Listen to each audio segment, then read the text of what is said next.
In this video, we're going to be talking about intermolecular forces, or as I call them, IMFs, because that is a really long word. And I hope you can stay with me because this is going to be kind of a long video, but I hope it simplifies it enough where it makes total sense. So intermolecular forces, molecular meaning molecules and inter meaning between, just means the attraction between molecules. And so when we look at molecules, we're not talking about the solid lines. Those solid lines are not intermolecular forces. The ones right here, those are bonds. The intermolecular forces that we are talking about are usually represented by a dotted line, and that is the attraction between the positive of one molecule and the negative of another. And again, it usually is denoted by a dotted line because solid lines we use for bonds, and so that would get confusing. And so there are a bunch of different types of intermolecular forces, but it honestly comes down to whether or not our molecules are polar or nonpolar. And so remember, polar is referring to an uneven distribution of electrons, and nonpolar is referring to an even distribution of electrons. And so let's start with nonpolar because, in my opinion, it's the easiest to remember. So when you have nonpolar molecules, the only force you can have would be London dispersion forces. And London dispersion forces are between two nonpolar molecules. And these are usually pretty weak. And the reason is due to them being nonpolar. So because they're nonpolar, they have no partial charges, meaning there's not one side that's more positive and not one side that's more negative. However,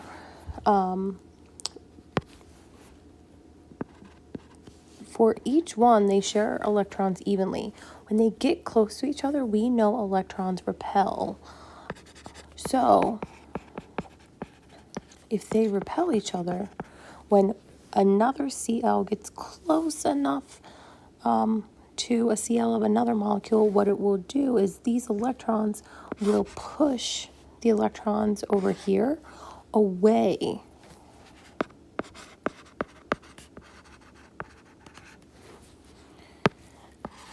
And so just for a moment, our electrons are no longer evenly distributed.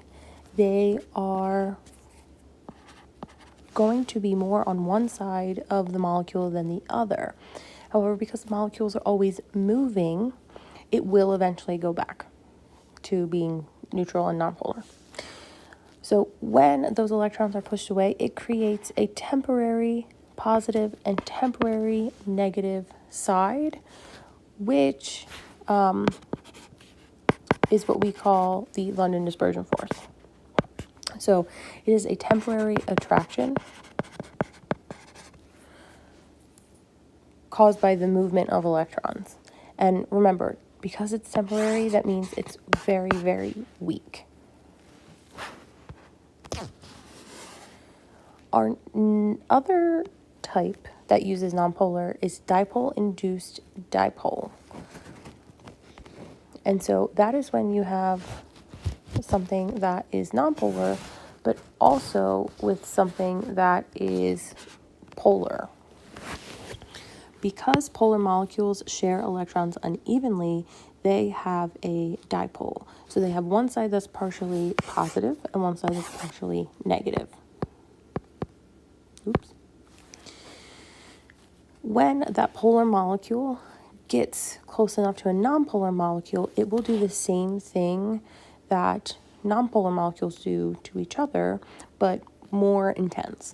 So the negative electrons on HBr is going to push the electrons that are evenly distributed on Cl2 closer to one side, creating, again, another temporary charge, where one side temporarily becomes more negative and one side temporarily becomes more positive.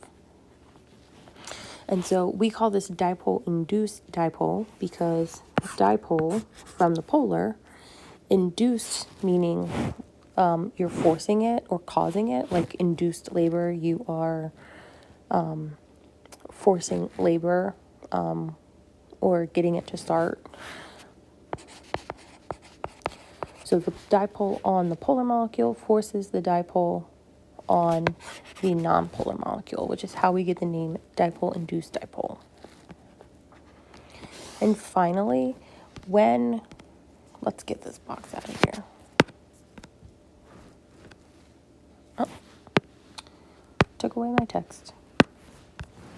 When we have polar molecules, so like if we have two polar molecules to each other, there are two options of what intermolecular force it could be. It could be a hydrogen bond or a dipole-dipole. And so there's specific criteria for it to be a hydrogen bond. And hydrogen bonds are special because they are much stronger. And I'll get to why in a second. But to figure out if it is a hydrogen bond or a dipole-dipole, you need to ask yourself, is there an H on one molecule attracted to an N or an O or an F on a different one? And so if you say yes, it would look something like this, where you have two separate molecules, and at the dotted line, you have an H, which is the first thing you need, and the other one has to be an N, an O, or an F. So it would look like this, or it might look like if this is a molecule over here and this is a molecule, the attraction might look like that or like that. So it has to have an H for it to be a hydrogen bond, and then it has to be an N, O, or F. If you had, let's say, an H with an S, that is not a hydrogen bond. So if you don't have an H attracted to an N, O, or F, we would consider that to be dipole-dipole. And the reason we call it dipole-dipole is because polar molecules have a dipole. We have two polar molecules, one here, so dipole-dipole. Dipole-dipole is where the positive of one molecule attracts to the negative of the other. And that's just the general rules of attraction, that positive and negative attract, same charges repel. So if we were to use this little flowchart to help us with this example of this molecule over here, our first step is we need to decide, is this a polar or nonpolar molecule? And the way we can do that is through symmetry. So if I split it down the center that way, the left and right match, which means they are evenly pulled left and right. And if I go like that, the top and bottom match, which means the top and the bottom are evenly pulling on the center as well. So this makes it nonpolar. Now on my flow chart, I want to find my nonpolar only option. So that's going to be this one right here, which tells me that this force is the London dispersion force for that molecule. Now, in terms of strength, because London dispersion forces are your weakest attraction due to them being temporary, they will be your weakest force. They will also have your lowest boiling point. Since boiling point is where the attraction breaks,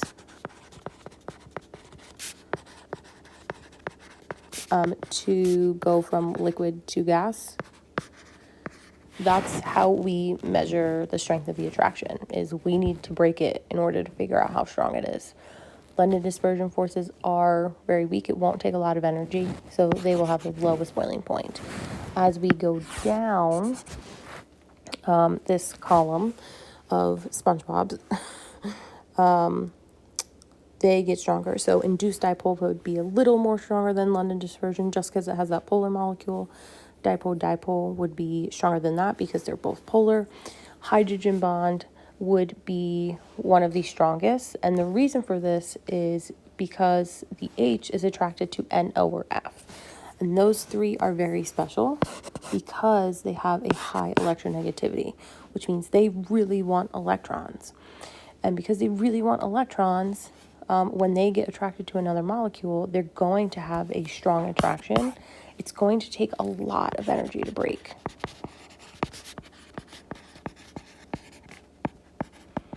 So we're going to need a very high temperature or a high boiling point. And then finally, ionic bond would be the strongest. And that is because when you form an ionic bond, you have a transfer of electrons. So the one that's losing would give it to the one that's gaining. The one that loses becomes a cation or positive, and the one that gains becomes an anion or negative. And because it had a transfer of electrons, it's permanently more positive or more negative. That creates a very strong attraction.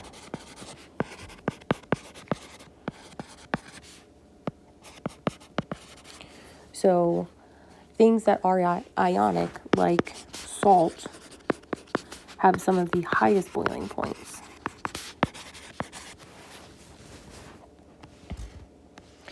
So even though this video was incredibly long, I hope this explains it a lot clearer. This is something that I struggled with in high school and honestly didn't learn what it was until I actually had to go and teach it myself.